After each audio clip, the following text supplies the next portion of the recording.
or Siddharth, Ranade, all were thinking how to remove poverty. Coming to Mahatma Gandhi, he wanted to remove poverty. He wanted village self-reliance. Village self-reliance. Today still we have heard local, vocal. This local vocal was told by Mahatma Gandhi, make village self-reliant in terms of food, in terms of job, in terms of environmental degradation prevention. Everything should be in their hand, in their interest. And there will be no tragedy of commons.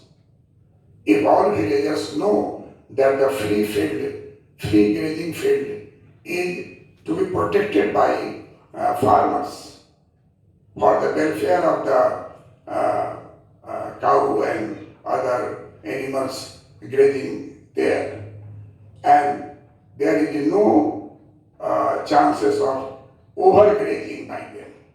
This overgrazing has led to the tragedy of commons. Tragedy of commons is a most important thing which are being asked in interview. This is related to the environmental problem. People are not thinking of the others. Not because this is a common land, there is no private ownership and then there is no protection to that field. We will discuss tragedy of commons in another class. So all these things were removed when there was rationalization of taxation duty and reduction in the rate, 180% cut to 30%.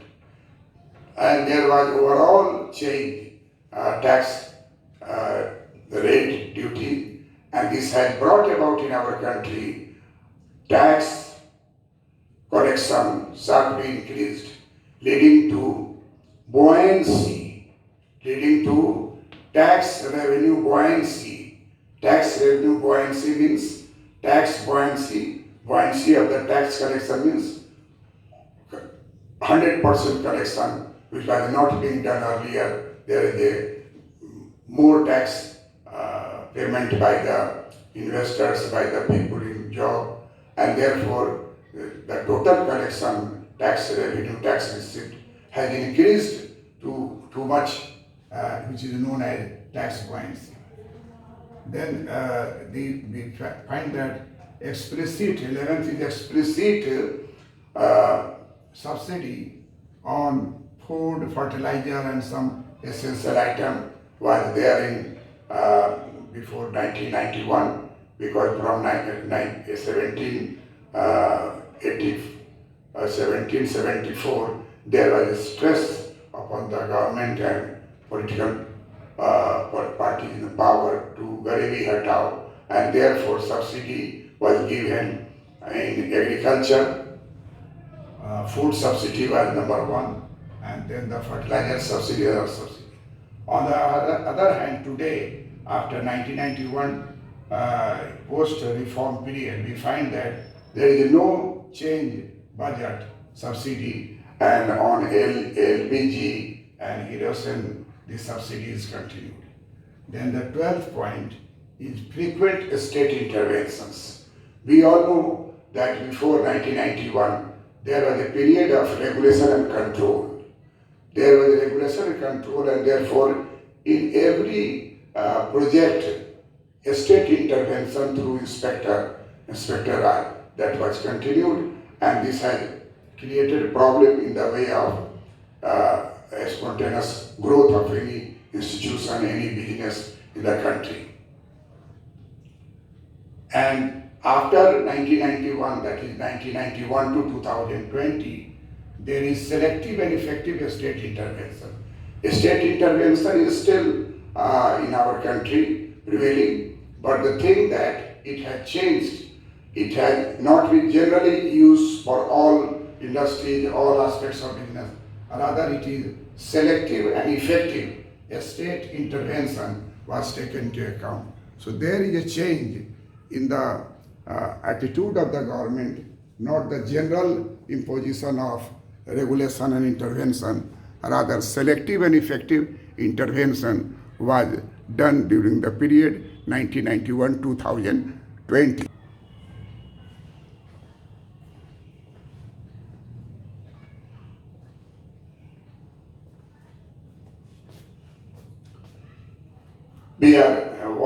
that there is a sharp distinction between the economic conditions of Indian economy before economic reform, before 1991, and there is a gradual change in the economic condition of the people in particular and economy in general change, and we see the 13th points, sector specific monetary, fiscal and tariff policies.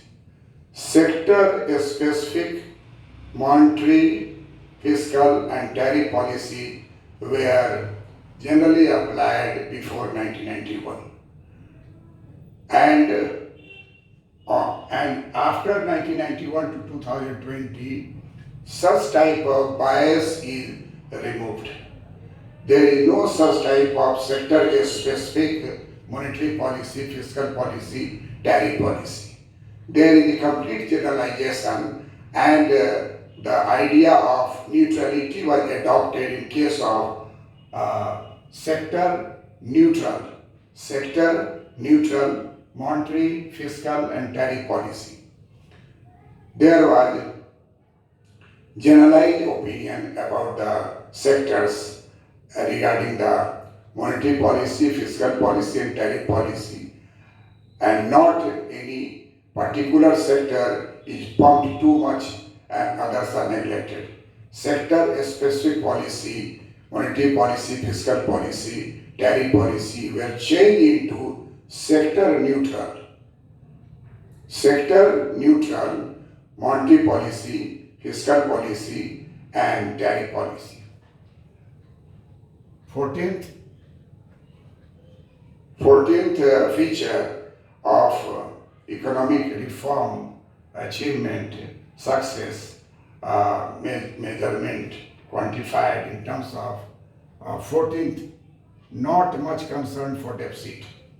We all know that during the period of first 5-year plan and second 5-year plan particularly, there was a starting of deficit in our budget, and therefore they no much concern for deficit in the name of expansion, industrialization, development of the economy.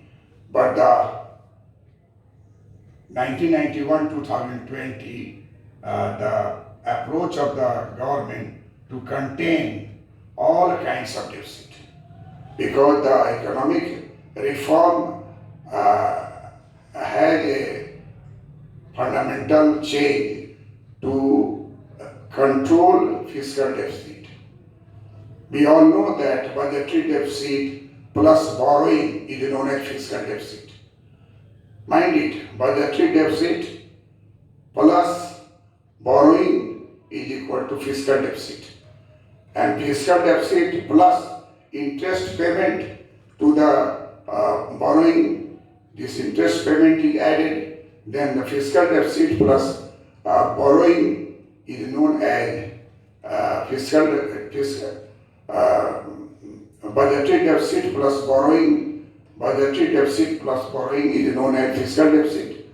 Fiscal deficit minus interest payment is equal to primary deficit. And if we take budget, the budget has two accounts. One is current account and another is capital account.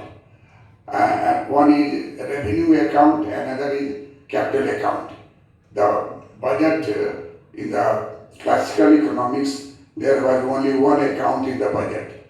But later on, the Adam Smith approach of balanced budget, total expenditure and total tax must be equal. Total tax revenue must be equal to total spending of the government. Government should follow a small budget. Government should not adopt deficit budget. This was the policy of classical economics, and this was laid down by Adam Smith. That size of the budget must be small. There must be equality between tax revenue and government spending. So there is neither a deficit nor surplus. He thought about the balanced budgeting. thereafter A.P. Lerner uh, and J.M. Keynes, Domer, all the economists are concerned for the development purpose, for the removal of the deflation. Lerner says that for attainment of full employment, deficit budget is required. When there is inflation, there will be surplus budget. When there is deflation, there will be deficit budget. So deficit is the concern, not a deficit is the technique to remove the deflation, to remove the deflation in the economy. So such type of things we made. But when we came to post-revenue period, then there was only one ambition, that revenue deficit must be eliminated 100%. There must be positive balance in the revenue account. It means salary of the government employee must not be paid by taking loan from the bank, taking loan from the RBI, taking loan from the other sources. Salary of the public sector enterprise must be paid by the income of the public sector enterprise. But this is not the case. In large number of public sector enterprises, there are conditions of revenue deficit. And in estates, in most of the estates, till 1960, there was zero revenue deficit till 1960. But after 1960, 1962 Chinese War, 1965 Pakistan War upon India, 1991 Bangladesh creation and support by all these factors and many other factors related to an era of deficit. There was a high revenue deficit. Salaries are not paid to employees on time because there is no fund in the government account. There was a large amount of borrowing and leading to the fiscal deficit. Budgetary deficit converted into fiscal deficit. Fiscal deficit, if you deduct interest charges, then it is known as primary deficit. This will show the position. Why you have not repaid public debt?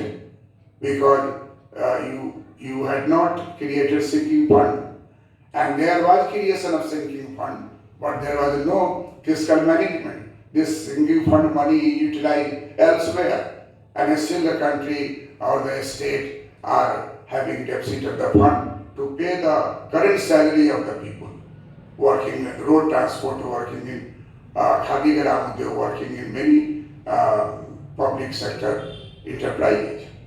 So it is the case of a structural reform that there must not be fiscal deficit. You contain fiscal deficit, you contain revenue deficit, you contain primary deficit, and try to make it more transparent and try to remove all those resources which are loss making through different devices. Then the 15th feature,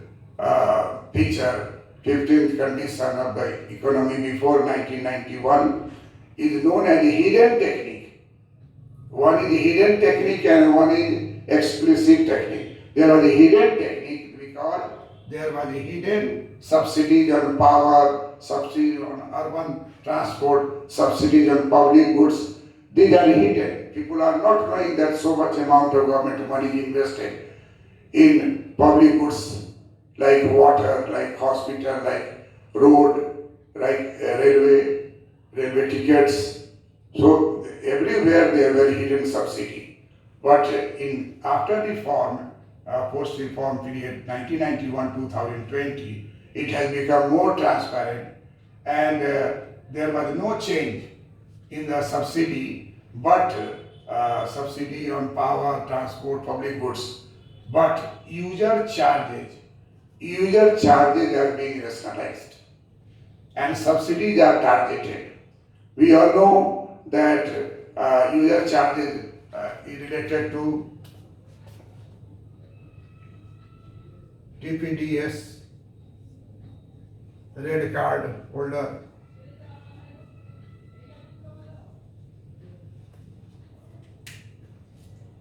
User charges were different for APL group of people enjoying public goods services or bill goods, and there was uh, PDS was informally available to all people in the country without any discrimination, but it was changed into TPDS, targeted public distribution system, so that poor people should get more food at very low rate. Government purchased rice at the rate of 220 rupees per kg and sells to the poor people TPDS 3 rupees per kg. This is known as welfare state. This is known as welfare state, and this is maintained during the period of reform also. So what we find out that there is a change in the reform period, but some good things were retained. Only the its technique is changed so that TPDS and PDS will be utilized in a proper way, and we find that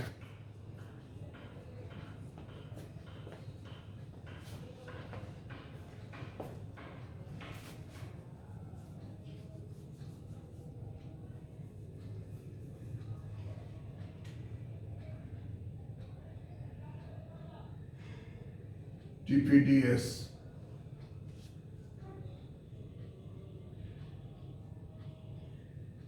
red card, BPL, APL,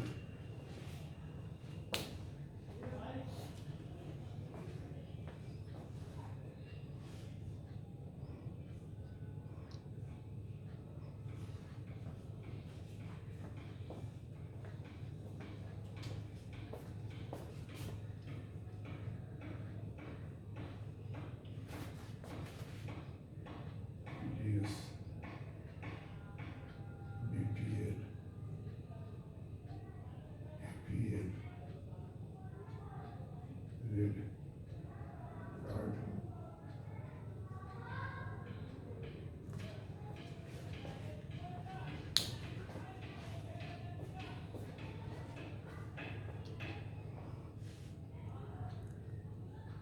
TPDS, BPL, APL, red card holder, targeted public distribution system, below poverty line, red card holder, and above poverty line.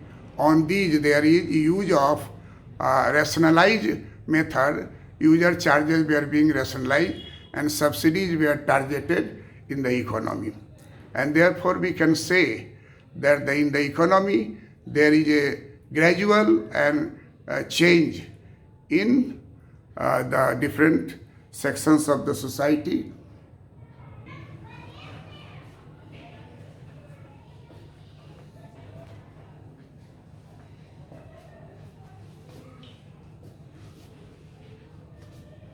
As we see that the 16th point related to the condition of the Indian economy before economic reform, we find that public sector units, PSU, public sector units were the engine of growth. It was the conception of Pandit Jawaharlal Nehru that public sector units industries are temple in India. And from needle to aeroplane, needle to ship will be manufactured by public sector units. Everything will be produced by public sector units. There is no need of any private sector enterprise, as he thought in his mind, but because of pressure of other groups inside the government, there was some space given to private sector. You might know Bombay Plan. Bombay Plan were created, prepared by 8 top private investors, capitalists in India. They thought that after independence, Indian economy should be given in the hands of private capitalists. They will invest and they will develop our country like USA, Germany, France, UK. This mission was among the uh, writers of Bombay Plan. One of the writers of Bombay Plan, Mr. Shroff, visited Bretton Woods Conference at New Hampshire in the USA at Bretton Woods, and he participated in international conference of finance and economic changes in different countries of the world after Second World War, how to run the economy, how to run the economy in the absence of gold standard. Gold standard, there was breakdown of gold standard in our developed country, and therefore it was very difficult to carry on foreign trade. So in the Bretton Woods Conference at New Hampshire in the USA, it is situated in the east coast, upper east coast. In the US map you will locate where is New Hampshire, and very near to the Canada. It is east coast, and from there you can find out that there is a place, Bretton Woods. Bretton Woods is a place where international economic and financial conference was held, in which John Maynard Keynes attended, in which President Roosevelt attended, in which Mr. White from the USA, great economist, attended. And they have made a plan to establish IMF, IBRD as a place where short-term and long-term loan will be granted to the member country in terms of foreign currency. Any foreign currency they want, that is multilateral convertibility of currency, was done under it. In that conference, Mr. Shroff, private capitalist of India, participated in that conference. And therefore he came back to India after the conference, and when the India got independence after Second World War, then he was the leader in preparing Bombay Plan. And under Bombay Plan they decided how to remove poverty, unemployment, how to develop the economy by the private investment, and how much amount is needed to break the vicious circle of poverty which was created during the British regime. We all know that Nauroji, Dadabhai Nauroji, pointed out poverty, causes of poverty, economic drain, internal drain, external drain, responsible for the continuance of poverty in the country during British Raj. So all these were in their mind, but Bombay Plan was presented to the Pandit Jawaharlal Nehru, and he did not say anything. He never spoke a single word about the Bombay Plan. Although in 1948 industrial policy, you will see there was classification of industry into 4 categories, and the 4th category where on the basis of Bombay Plan it is reserved for the private capitalist. So at least there was not complete state control as in the mind of Mr. Nehru, who considered public sector units, industry are the temple of India, and we should depend upon it. And now we find that the downgrade development of our economy and continuance of underutilization of resources, corruption, slow go techniques, and heavy investment in public sector enterprises without having any control on the positive side, that the rate of return, at least rate of return should be like user's cost, that it can be capable to replace their old machine. They can be capable to pay salary to their employee. That is not there. And there is a failure of public sector enterprises is one of the causes of poverty and continuation of a backlog of unemployment in the country. There was regional disparities created by public sector units.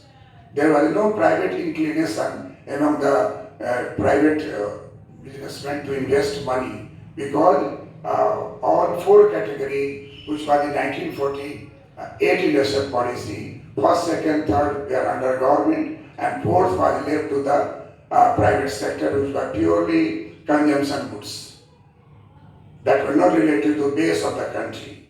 And therefore, India got the place, private sector got the place because of Bombay Plan. It was economics argument that Bombay Plan is always quoted wherever we say about the planning of our country, wherever we say our industrial policy of the country. Bombay Plan is one of the documents which are very necessary to read all UPSC and BPSC candidates who are appearing. After that, even in an interview, we will be caught. And now the time has come that what was the condition during 1947? You must think in a deep rooted condition so that you can forecast for the 2021 and above. So what we find out that public sector units were the engine of growth, but when there was a reform, then the slogan changed, private investment is the engine of growth.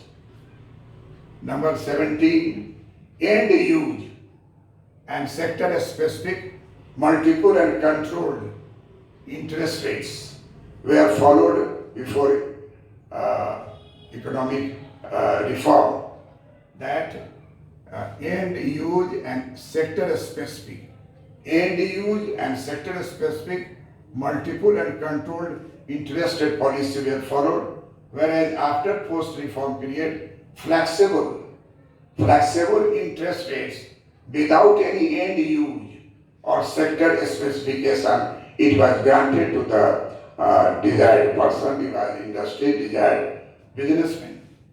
And the 18th is restrictions on foreign direct investment. We all know that India was a closed economy and therefore there were several restrictions on FDI and multinational corporations. But when we entered into 1991 and thereafter to 2020, there is an inducement to FDI and MNC. FDI is foreign direct investment, and there is an automatic route of foreign direct investment. There are several sectors where 100% FDI is allowed.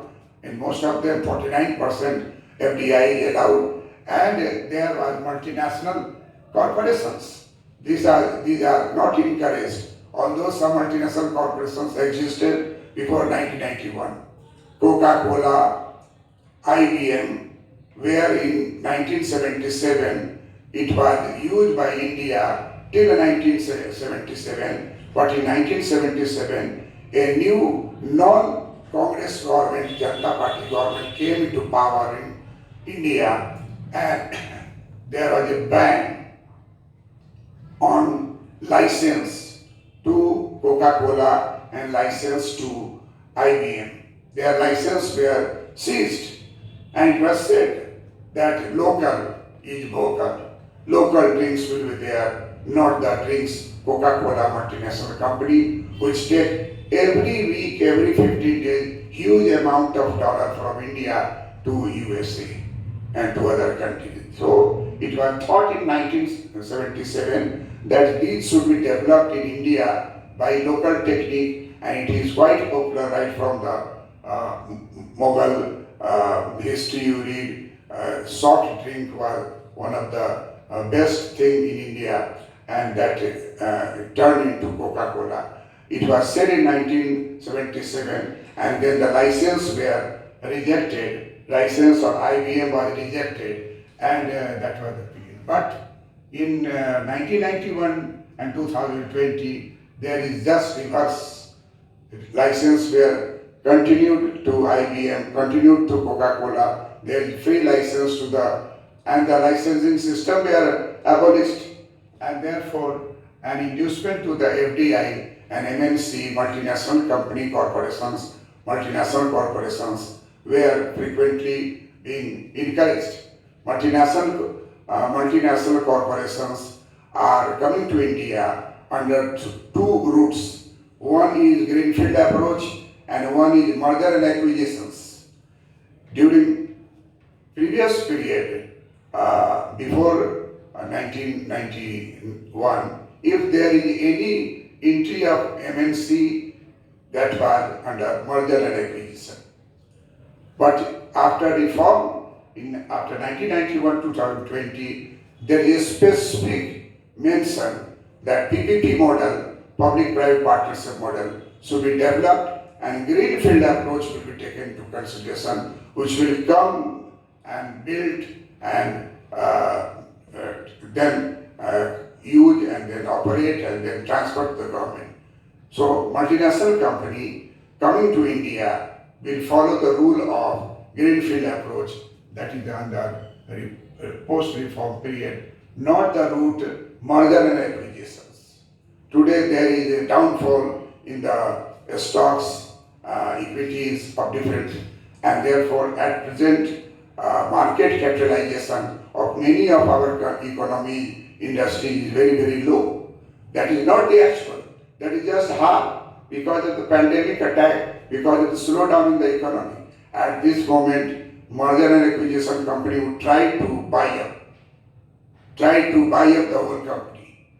So this approach, merger and acquisition approach, work against the interest of the economy, whereas greenfield approach works in the interest of the economy. Therefore, PPP model always believe in greenfield approach.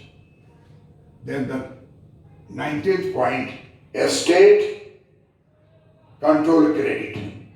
Before economic reform, credit supply was considered to be one of the instruments of government interest, public interest, and therefore there was controlled, state-controlled credit supply in the country. But after post-reform period, during post-reform period, there is a gradual change, and there were several credit policy reforms which has compelled the government to make credit-free and flexible system to the farmers, to the entrepreneur, to the students. The innovations of credit card for the farmers, credit card for the students, credit card for the small scale, small scale industry, credit card for the vulnerable condition, millions of workers doing some their cottage industry work. All are given and covered under this credit card scheme. And so the controlled credit system were replaced by reformation in credit policy in the interest of downtrodden people and their economic condition. And therefore, we find that this credit system is changing day by day.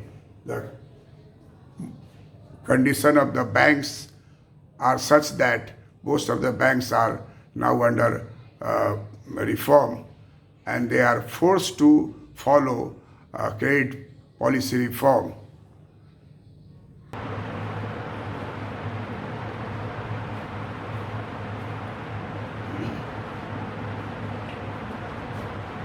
Now coming to point number 20, related to pre-reform period, that is a capital market. What is capital market? Capital market is like mutual fund. Capital market is that place where lending and borrowing are done for long-term period. What is money market? Money market is a place where lending and borrowing for short-term period. So in Indian case, before economic reform, there was tendency to save in bank and fixed deposit and other recurring deposit.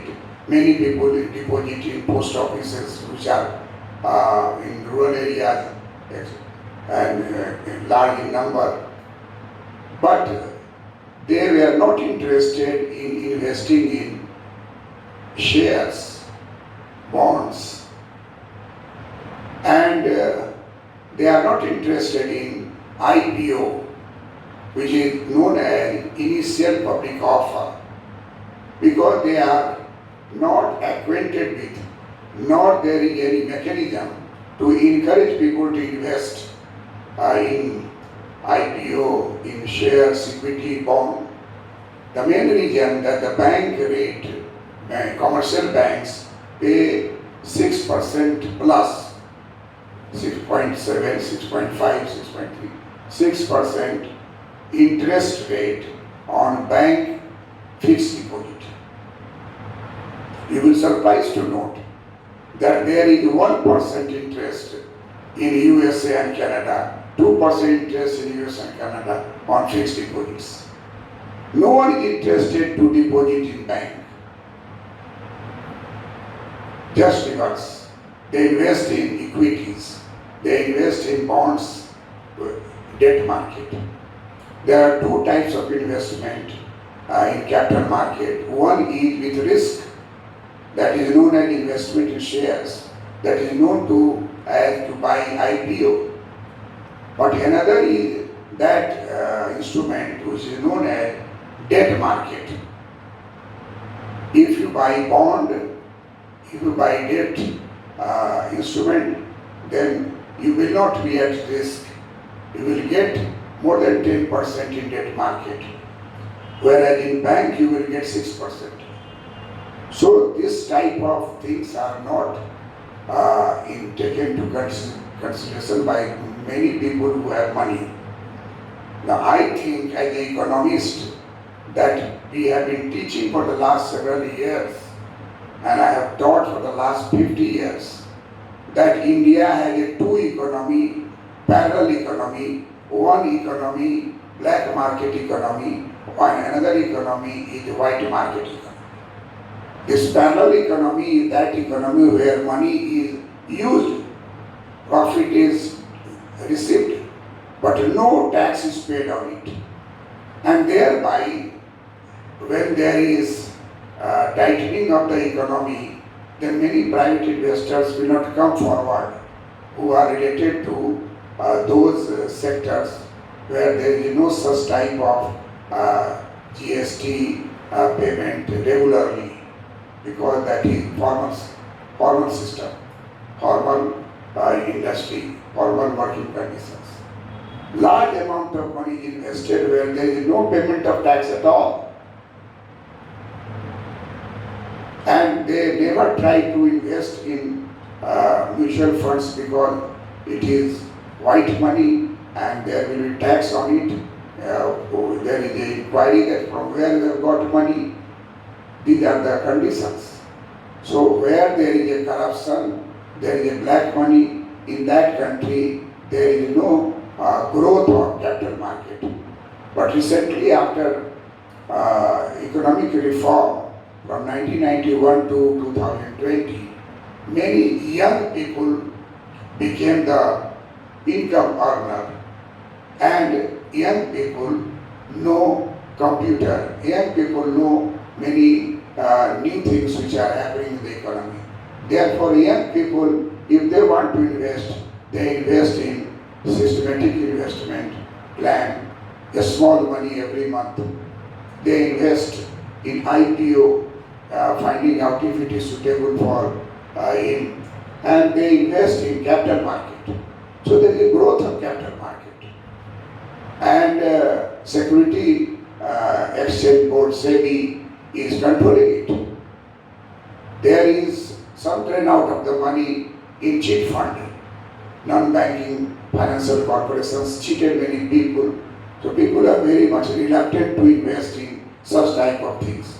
And they invest in post office, they invest in commercial banks.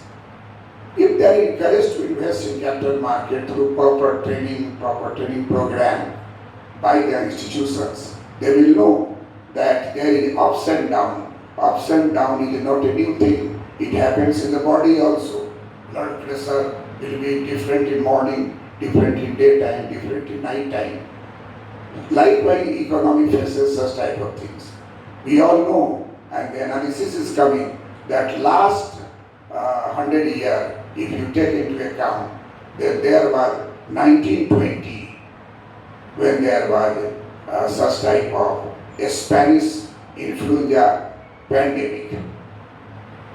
And I was reading, then I found that our Mahatma Gandhi was infected by a Spanish influenza flu in Wardha. And many of his disciples were having this problem. People were weeping for the life of Mahatma Gandhi, who was on bed for